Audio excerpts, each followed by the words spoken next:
गुरुब्रह्मा गुरुर्विष्णुः गुरुदेवो महेश्वरः गुरु साक्षात् परब्रह्म तस्मै श्री गुरवे नमः। ओं शुक्लांबरधरं विष्णुं शशिवर्णं चतुर्भुजं प्रसन्नवदनं ध्यायेत् सर्वविघ्नोपशान्तये। ओं न गजानन पद्मार्कं गजाननमहर्निशम् अनेकदन्तं भक्तानाम् एकदन्तमुपास्महे। ओं सरस्वती नमस्तुभ्यं वरदे कामरूपिणि विद्यारंभं करिष्यामि సిద్ధిర్భవతు మే సదా. ఇప్పుడు సృష్టి రహస్యం విశేషాలు. సృష్టి అనగా స్త్రీ పురుష కలయికతో జరగగలిగినదే సృష్టి. అది జంతు పశుపక్షాదులు మనుష్యులు ఎవరైనా కావచ్చు, చెట్లు కూడా అది పరావర్తనం చెందుతారు. అట్టి స్థితులన్నీ గమనించి మహనీయులంతా రాసినారు. సృష్టి కాలచక్రం ఎలా నడుస్తుంది అంటే, మనిషిలో ఎన్ని తత్వాలు ఉన్నాయి అంటే 25 తత్వాలు ఉన్నాయి. 5 జ్ఞానేంద్రియాలు, 5 కర్మేంద్రియాలు, 10 ప్రాణాలు, 4 అంతఃకరణములు, 1 జీవుడు, మొత్తం పరమాత్మతో 1 కలిపి మొత్తం 26 తత్వాల యొక్క విధానంతో ఈ శరీర నిర్మాణం ప్రతి ప్రాణికి అయింది. ఇది ఫస్ట్ జ్ఞానిగా ఉండగలిగిన వాళ్ళు ఈ సాధనలో తెలుసుకోవాల్సినది ఇవే. ఇవి జ్ఞానేంద్రియాలు. ఈ జ్ఞానేంద్రియాలు 5 అంటున్నాము. ముక్కు, కళ్ళు, చెవులు, నోరు, స్పర్శ, ఇవి 5 కలిపి జ్ఞానేంద్రియాలు. కర్మేంద్రియాలంటే చేతులు, కాళ్ళు, పాదము, గుదము, గుహ్యము, ఈ 5 కర్మేంద్రియాలు. ఇవి మొత్తం వెరసి శరీర నిర్మాణము జరుగుతూ ఉంది. ఈ 10తో ఆకారంగా తయారైంది. ఇది శరీర నిర్మాణంలో ఉంటేనే దీంట్లో మిగతాయి ప్రాణాలు, 10 ప్రాణాలు. మనకు మామూలుగా వాడుకలో ఉండేది ఏముందనంటే ప్రాణ, అపాన, వ్యాన, ఉదాన, సమాన. ఇవి అందరికీ వాడుకలో ఉండేదే ఈ 5 ప్రాణాల గురించి. మిగతా 5 ప్రాణాలు ఉపప్రాణాలు. ఇప్పుడు పంచప్రాణాలు మామూలుగా అందరూ అనుకోగలిగినదే తప్ప ఇంకొకటి లేదు. కానీ దానికి మళ్ళీ ఉపప్రాణాలు ఒక 5 ఉన్నాయి. కూర్మ, కృకుర, నాగ, దేవదత్త, ధనుంజయ, ఇట్లా మొత్తం 5 పేర్లు ఉన్నాయి. ఈ ముందు చెప్పిన 5 ప్రాణాలు వచ్చి మనకు దేహంలో ఒక్కొక్క చోట ఒక్కొక్క విధంగా ఆడుతుంది. ప్రాణవాయువు యొక్క విధానం ఏమి అని అంటే, పైన సహస్రారం నుంచి కింద బొటకనేలి, కాలి బొటకనేలి వరకు కూడా జరుగుతూ ఉండేదే ప్రాణం. అపానం అంటే గుదస్థానంలో జరుగుతుంది, మూత్రాశయంలో జరుగుతుంది. అంటే బొడ్డు కింద ఉండబడినదంతా కూడా అపానానికి సంబంధమైంది. స్త్రీ సంపర్కంతో ఉన్నా కూడా అపానవాయువు కవర్ సెట్టింగ్ అయితేనే అది స్ఖలనం అవుతుంది. అప్పటికి ప్రాణము, అపానం. ఉదానం అంటే కంఠం దగ్గర ఉంటుంది. ప్రాణం పోయేటప్పుడు ఈ మొత్తం 9 వాయువులు పోతాయి. 9 వాయువులు పోయి 10వ వాయువుగా ఉదాన వాయువు అనేది కంఠం దగ్గర ఉండబడిందే ఉంటుంది. అది నిలబడి అది మనం గుంత తవ్వి బూట్ చేసిన తర్వాత శరీరాన్ని మొత్తం లోపల భాగాలన్నింటినీ ఉబ్బినట్టు చేసి చితక్కొట్టేస్తుంది శరీరంని. అప్పుడు కానీ శరీరము భూమిలో కలయిక పంచభూతాలకు కలవదు. ఇది ఉదాన వాయువు ఎక్కడుంది? కంఠంలో ఉంది. దీని గురించి మళ్ళీ చాలా ఉంది చెప్పేది ఈ ఉదాన వాయువు గురించి. ప్రాణ అపాన ఉదాన వ్యాన. వ్యానవాయువు వచ్చి బొడ్డు కాడు ఉంటుంది. సమాన వాయువు వచ్చి శరీరం అంతా ఉంటుంది, మొత్తం ప్రతి నాడి స్పందనతో సమకూరుకొని ఉంటుంది. ఇది పంచప్రాణముల యొక్క మన శరీరంలో జరిగే నిర్మాణము యొక్క క్రియా విధానం. ఇంకా ఈ ఉపప్రాణుల అంటాము ఎక్కుళ్ళు, పొర, తేపు, దగ్గు, తుమ్ములు. ఇవి ఉపప్రాణాలు 5 కలిసి ఒక్కొక్క విధంగా ఇవి క్రియా విధానంలో శరీరంలో జరుగుతుంది. ఇప్పుడు మనకు తుమ్ములు వస్తాయంటే ఒక వాయువు, అది ఉపవాయువు. దగ్గు వస్తుందంటే ఒకటి, పొరపోతుందంటే ఒకటి, తేపు అవుతుందంటే ఒకటి. ఇట్లా మొత్తం మీద అన్ని వాయువులు ఏ పని అవి చేస్తాయి. సాధకుడు ఒక్కడు దాన్ని గమనించి సూక్ష్మాతి సూక్ష్మమైన సాధన ఎవడైతే చేయగలడో వాడికే ఈ వాయువులను గ్రహించగలిగేది. కానీ గ్రహించే తర్వాత ఎక్కడ ఏ వాయువు ఏ విధంగా పనిచేస్తుందని కానీ తెలుసుకోగలుగుతాడు. లేదంటే కనుక ఏదో మనకు ప్రాణం ఆడుతుంది, ప్రాణం ఆడలే ఎత్త బూడి చేయండి, ఇంతవరకే సృష్టిలో ఉండే ప్రతి ప్రాణుల యొక్క విధానం. ఎందుకు ఇది ఇంత కష్టపడి మనము ఈ యూట్యూబ్ ఛానల్ను రిలీజ్లో ఇంత క్లారిటీ ఇస్తాము అని అంటే ప్రతి ఒక్కరికి తెలుసుకునే దానికోసమని చెప్తాను. ఇప్పుడు సైన్స్ వచ్చిండది ఎన్నో కోణాల్లో ఏదేదో చెప్తా ఉంది. అది ఎట్లుండది అని అంటే వాడికి తోచినది తెలుసుకున్నదే చెప్తా ఉన్నాడు. కానీ సాధకుడు అలా కాదు, సొంతంగా నిర్ణయం చేసుకొని సాధనలో ప్రతిదాన్ని ఒక నిఘంటు మాదిరిగా చేసుకొని తెలుసుకొని ముందుకు పోతాడు. ఇది సాధకుడి యొక్క లక్షణం.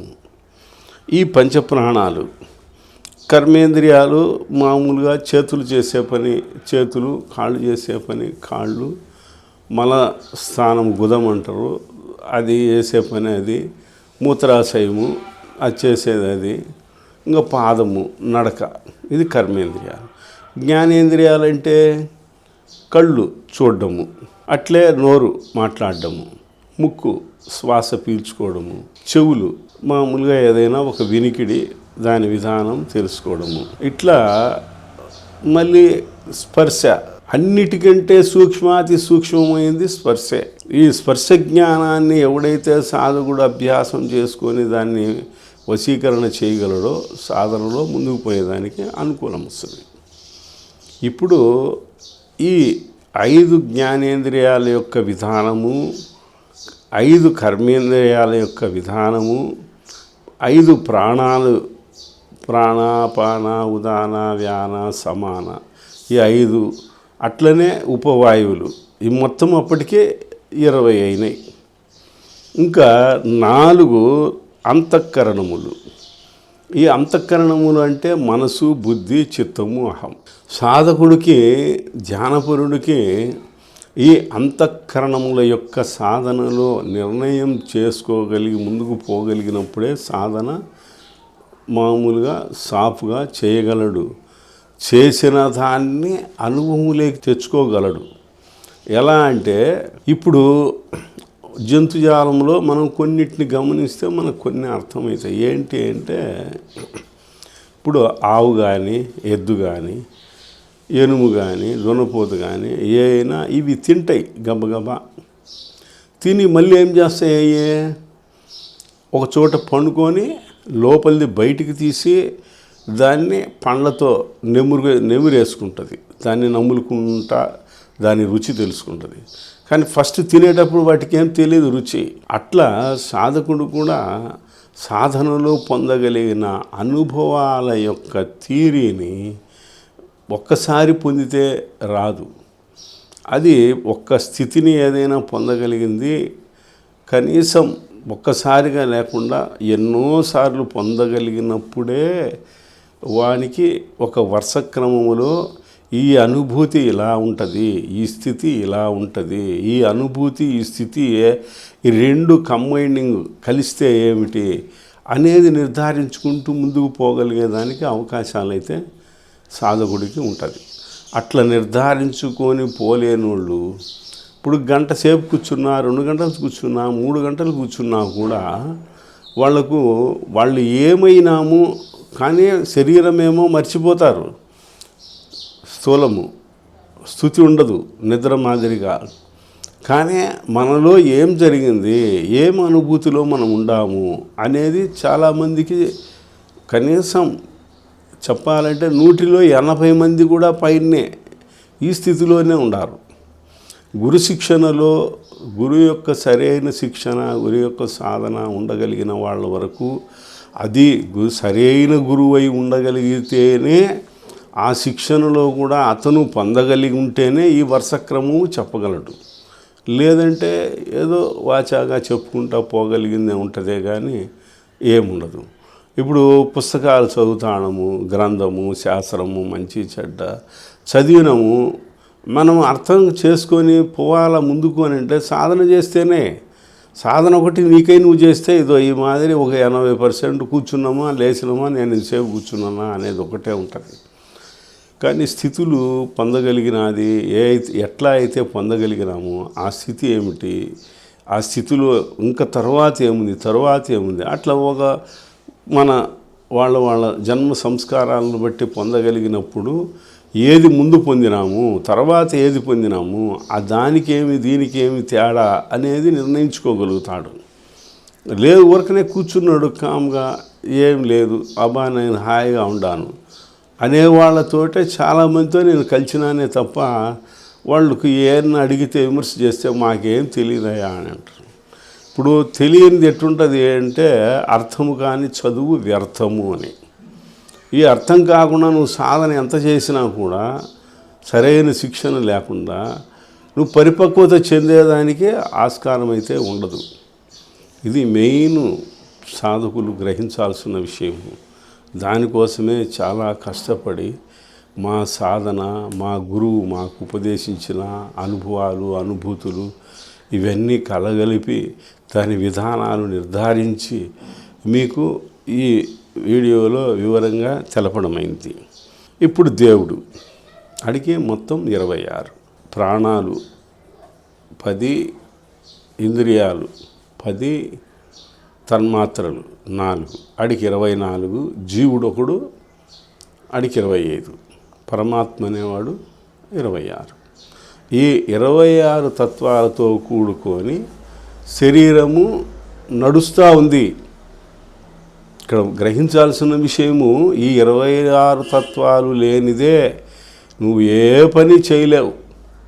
పంచభూతాలతో శరీర నిర్మాణం జరుగుతుంది, అది ఒక సెక్షన్ అయితే ఈ 26 తత్వాలు ఉండగలిగి క్రమబద్ధీకరంగా నడుచుకోగలుగుతూ ఉండగలిగినప్పుడే ఇది జరిగేది. శారీరకంగా మనం ఏదైనా పని చేయాలన్నా ఏదైనా దీన్ని మామూలుగా అందరూ వాడుక భాషలో చెప్తా ఉండరు ఎన్నో రకాలుగా. కానీ చెప్పినంత మాత్రాన మనం గ్రహించి ఆ సాధనలో ముందుకు పోగలిగినప్పుడే అర్థమవుతుంది. ఈ 26 తత్వాలతో కూడుకొని ఉండబడినదే జీవితము, శరీరము అంతా. ఇంకా సృష్టి ఆవిర్భావము.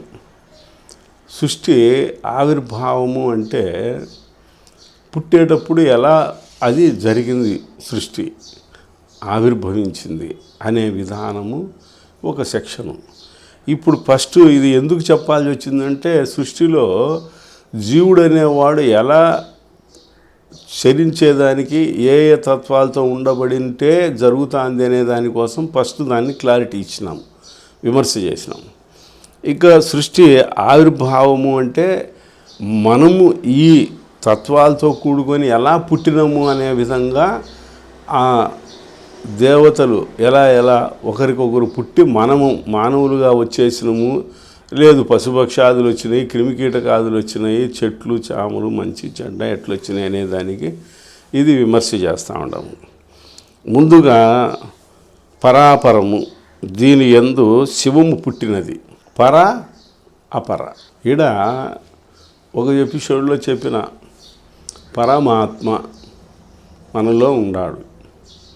పర అంటే ఏమని అంటే, మనం ఏదన్నా ఒక వస్తువు మనది కానిది తీసుకోగలిగితే నాయనా అది మంది కాదు పరులది అంటాము. అట్లా పరమాత్మ దేహానికి కానీ మనసుకు కానీ దేనికి సంబంధం లేకుండా ఉన్నాడు. ఉంటూ ఆయన ఈ పర అపర, అపర అంటే సృష్టి, ఈ జగత్తు, పంచభూతాలు, ఇది దానికి ఉండే అర్థము. పర అపర, ఫస్ట్ సృష్టి జరిగిందంటే ఆయనకు సంబంధం లేని స్థితిలో ఒక సంకల్పము కలిగి ఆయన సృష్టి చేసినాడు. దాని యందు శివము పుట్టినది. శివం అంటే మనము శివుడు అనుకుంటాము, శివుడు కాదు అక్కడ సమస్య. ఈ స్వరము అంటే వాయువు, గాలి, ఇది పుట్టింది. ఈ శివం పుట్టిన తర్వాతనే మిగతా అంతా కూడా జరిగేది. కారణం దేనికి అంటే, శివుడు అనేవాడు మామూలుగా మనము శూలం పట్టుకొని గంగాదేవిని పెట్టుకొని అనేది అనుకుంటాము. కానీ ఒక దేహమంతా నిర్మాణం జరిగినా కూడా, తల్లి గర్భవాసం నుంచి బయటికి వచ్చినా కూడా ఆ శివము అనేది అంటే ఉచ్ఛ్వాస నిశ్వాసలు, గాలి అనేది లేకపోతే జీవత్వం లేదు. కాబట్టి వాడు పుట్టి కూడా వ్యర్థుడే, అంటే మృతుడే.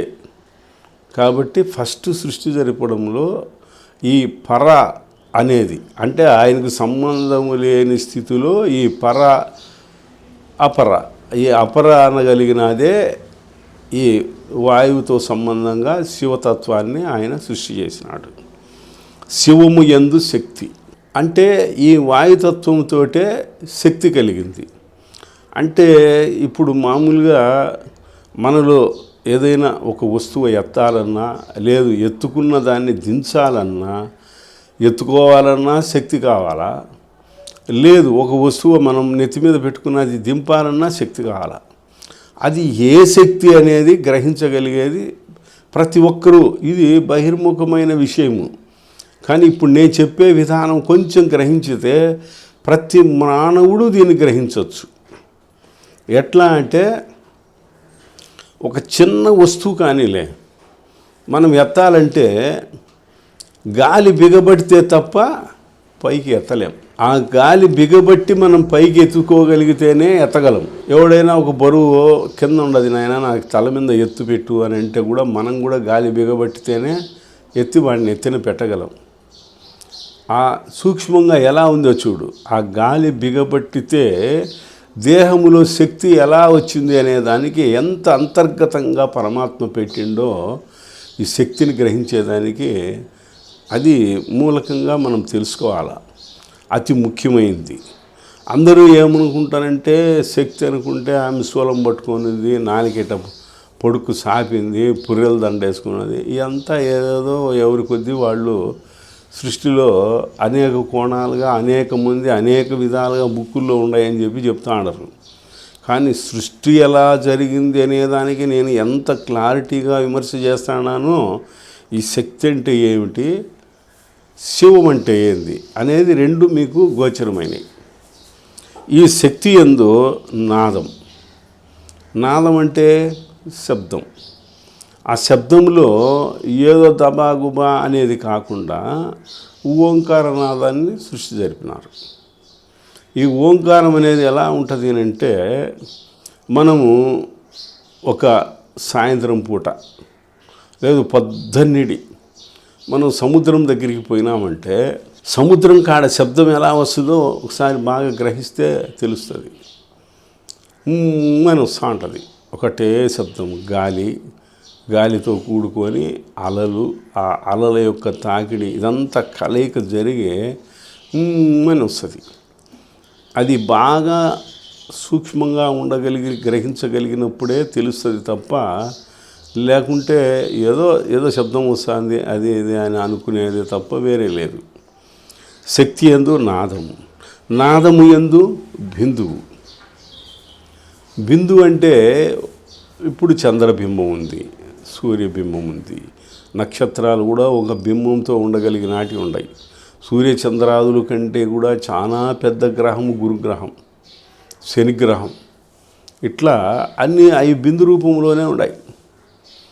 అంటే ఈ గోళము భూమి కూడా ఒక బిందు రూపంలోనే ఉన్నట్టే లెక్క. ఇది ఒక గోళము, ఈ గోళాకారాలన్నీ కూడా కలిపితే అన్ని బిందు రూపంలోనే ఉన్నాయి.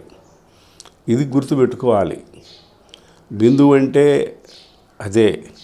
మన ధ్యానంలో కూడా ఫస్ట్ కాంతిని చూస్తాము. కాంతి అది పూర్తిగా అవుపించకుండా పోయేటట్టుకి బిందువు అంటే బింబం రూపంలో చూడగలము. సూర్యబింబము, చంద్రబింబము. ఇంతకుముందు వేరే కొన్ని ఎపిసోడ్లలో చెప్పుండాము ఈ విషయము. బిందువు యందు సదాశివుడు. బిందువు అంటే ఇప్పుడు నేను చెప్పాను కదా, అన్నీ మామూలుగా సృష్టిలో జరగగలిగిన సదాశివుడు. ఇవన్నీ ఈ భూమి పుట్టిన తర్వాత తిరగడము, దీంట్లో ఎలా సృష్టి జరుగుతుంది, ఇది సదాగా ఎల్లప్పుడూ జరగగలిగే విధానాన్ని నడిపినాడు ఆయన. ఈ సదాశివం. శివం అంటే ఏం చెప్పినాము? వాయువు. ఈ వాయువుతోనే ప్రతి ఒక్కటి సదాగా ఎల్లప్పుడూ జరిగే విధం పెట్టేసినాడు. సృష్టి జరగడం కానీ, సృష్టి నశించడం కానీ, సృష్టి ఉత్పన్నం జరగడం కానీ. సృష్టి పుట్టడం వేరే, వృద్ధి చెందడం వేరే, నశించడం వేరే. ఇవన్నీ సదాగా అంటే ఎల్లప్పుడూ జరగగలిగే విధానాన్ని సృష్టి జరిగింది. దేంట్లో? బిందువులో. సదాశివ యందు మహేశ్వరం. మహేశ్వరం అంటే మహా గొప్ప విధానమైన థియరీ. ఒక విధానం జరుగుతుందంటే ఇప్పుడు భూమి తిరుగుతుంది అనుకుంటాము. మనం ఆడున్నోళ్ళం ఆడనే ఉండము. ఉదయం ఆడనే ఉండము, సాయంత్రం ఆడనే ఉండము, మధ్యాహ్నం ఆడనే ఉండము, అర్ధరాత్రి ఇప్పుడు ఆడనే ఉండము. కానీ భూమి తిరుగుతుందని శాస్త్రజ్ఞులు చెప్పినారు, మహనీయులు, ఋషులు మన వేదాలు ఉపనిషత్తుల్లో కూడా చెప్పి ఉండరు. ఇప్పుడు ఈ మహేశ్వరం చూడండి, మహేశ్వరం అంటే వీటిల్లో ఈ స్వరం అనేది, ఈ శివతత్వం అనేది ఉంటేనే గొప్పగా అన్నీ జరుగుతూ ఉన్నాయి. ఈడ పదము, దాని థియరీ, దాని క్లారిటీ మన మహనీయులంతా కూడా ఎలా రాసినారనే దానికోసం నేను క్లారిటీగా విమర్శ చేస్తూ ఉంటా. మహేశ్వరం అంటే ఈ గాలి వాయుతత్వంతో మొత్తం అన్నీ జరుగుతూ ఉన్నాయి. ఒక గ్రహంతో కూడా వాయువు లేనిదే తిరగలేదు. ఇప్పుడు మేఘం కూడా సముద్రం నుంచి నీరు ఆవిరైతుందంటే వాయుతత్వం ఉంటేనే అది ఆవిరైతుంది. దానికి తోడు భూమి కూడా తిరుగుతుంది. ఈ తిరుగుతా అట్లా అది మహేశ్వరం. చాలా గొప్ప విధానముగా ఆ శివం అనే ఆయన నడిపిస్తూ ఉన్నాడు. మహేశ్వరము యందు ఈశ్వరుడు. ఇప్పుడు నేను చెప్పినటి అన్నీ కూడా సూక్ష్మంగా ఉండగలిగినటి, స్థూలంగా ఉండబడినటి, సూక్ష్మాతి సూక్ష్మంగా ఉండబడినది. ఈ మహేశ్వరం అనేటప్పటికీ మహేశ్వరం యందు ఈశ్వరం అంటే అప్పుడు మనలో ఒక నిక్షిప్తంగా ఈ శ్వాసను నిక్షిప్తం చేసినాడు. అది సృష్టి జరిగేదానికి మహేశ్వరం జరిపితే ఆ మహేశ్వరములో మన దేహం ఏర్పాటైన తర్వాత మన శరీరంలో ఉచ్ఛ్వాస నిశ్వాసలు ప్రతి ప్రాణిలో, ప్రతి జీవకోటిలో ఈ ఈశ్వరం అనేది ఈ స్వరంతో ఉండబడింది జరుగుతుంది. కాబట్టే ఈ స్వరం ఇది పదాలు, ఆ పుట్టుక, ఆ వర్షక్రమము, ఇది ఒకదానికి అక్షరములు తీరి కూర్చి పదాలు సెట్ చేయడము, ఇది గ్రహించడం అనేది చాలా విశ్లేషమైనది, గ్రహించాల్సిన విషయం. ఈశ్వరము యందు రుద్రుడు. రుద్రుడు అనేవాడు ఎక్కడ మనకుండేది? ఈ ఈశ్వరంతో రుద్రత్వం. అంటే మనకు రుద్రుడు అంటే కొంచెం రౌద్రంగా ఉండబడేది. మనకు కళ్ళల్లోనే ఆయన ఉంటాడు.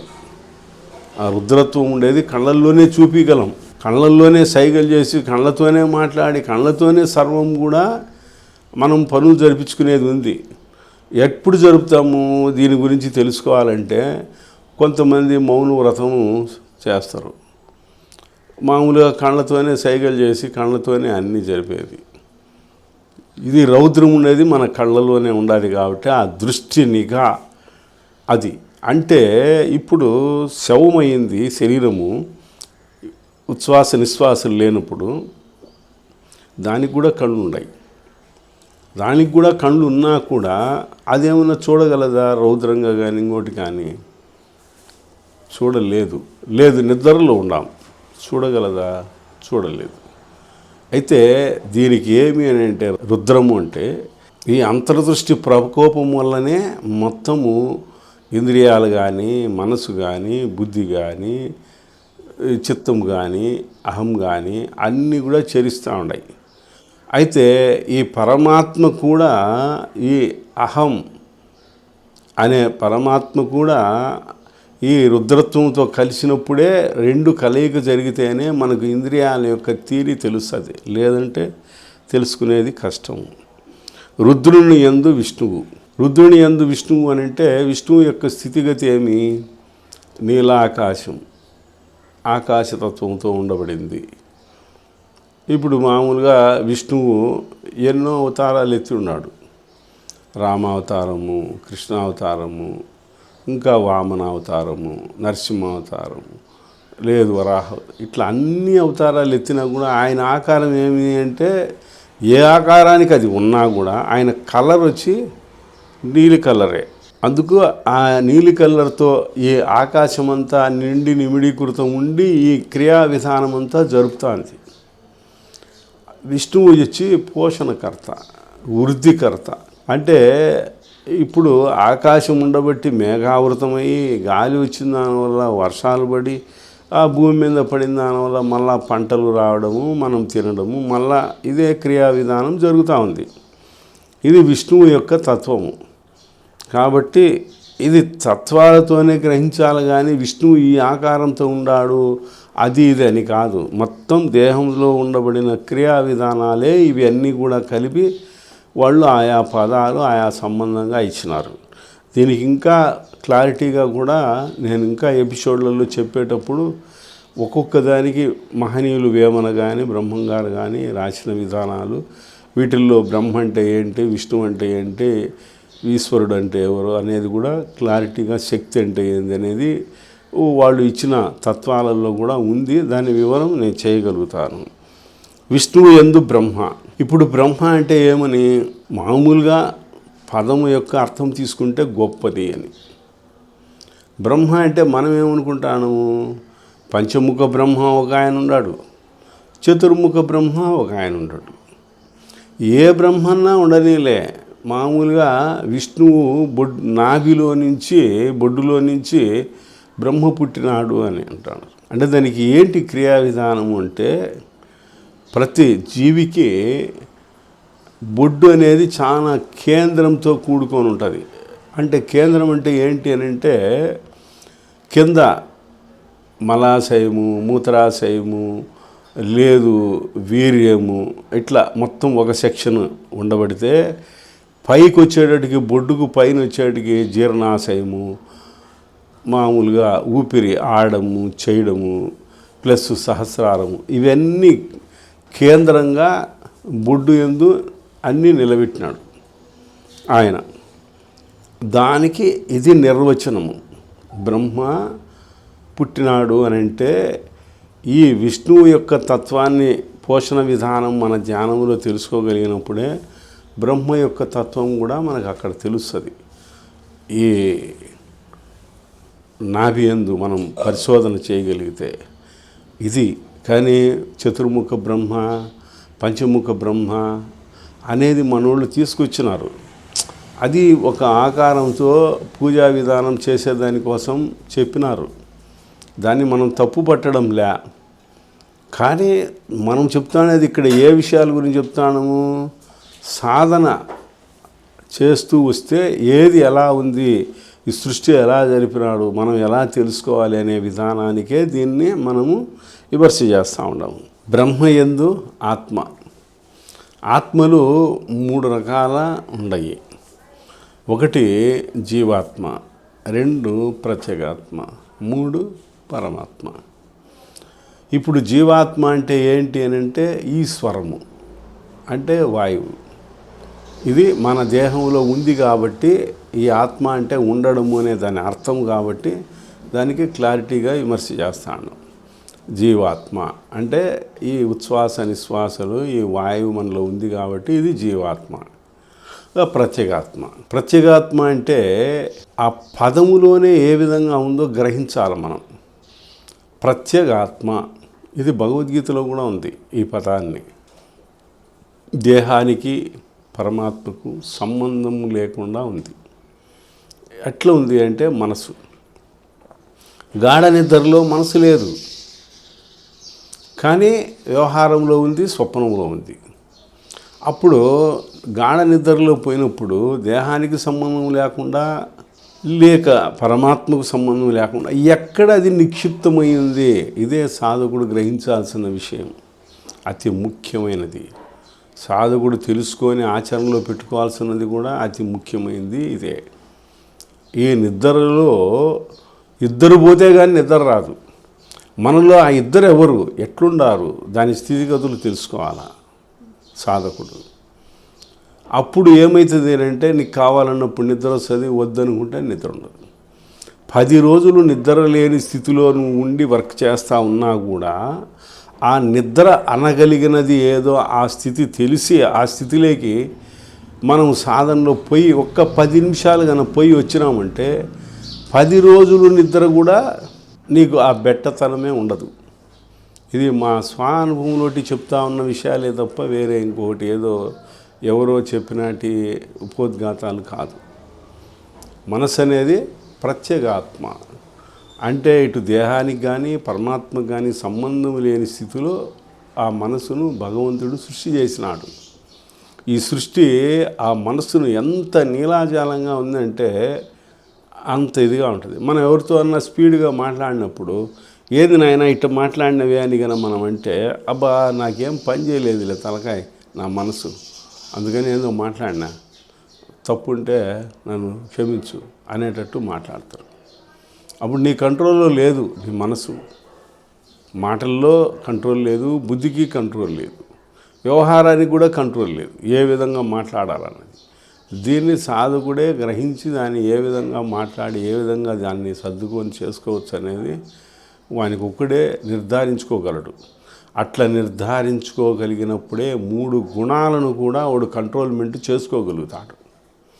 ఎప్పుడైతే 3 గుణాలను కంట్రోల్ చేస్తాడో అరిషడ్ వర్గాలు ఆటోమేటిక్గా వాడికి స్వాధీనమవుతాయి. ఈ అరిషడ్ వర్గాలు స్వాధీనం అయిపోయినాయి అంటే ఇంద్రియాలు కూడా ఆటోమేటిక్గా కంట్రోల్లోకి వస్తుంది, సాధన కూడా ముందుకు పోయేదానికి అనుకూలం వస్తుంది. ఇంత ఉంది ఈ ఒక్కటి బ్రహ్మయందు ఆత్మ అంటే. ఇంకా పరమాత్మ కూడా దేహానికి కానీ మనసుకు కానీ సంబంధం లేకుండా ఉన్నాడు. దేహానికి కానీ మనసుకు కానీ సంబంధం లేకుండా, అట్లనే సృష్టికి కానీ జగత్తుకు కానీ ఏ దానికి సంబంధం లేకుండా ఉన్నాడు.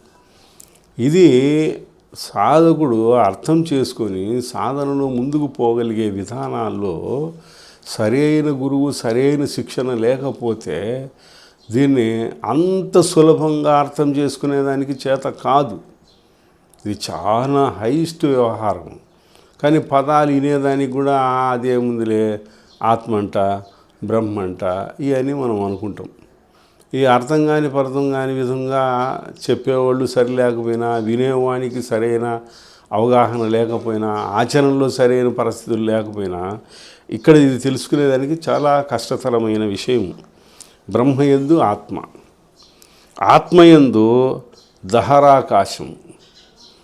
మనకు దహరము అంటే హృదయం అనేది ఒక మాంసపు ముద్ద.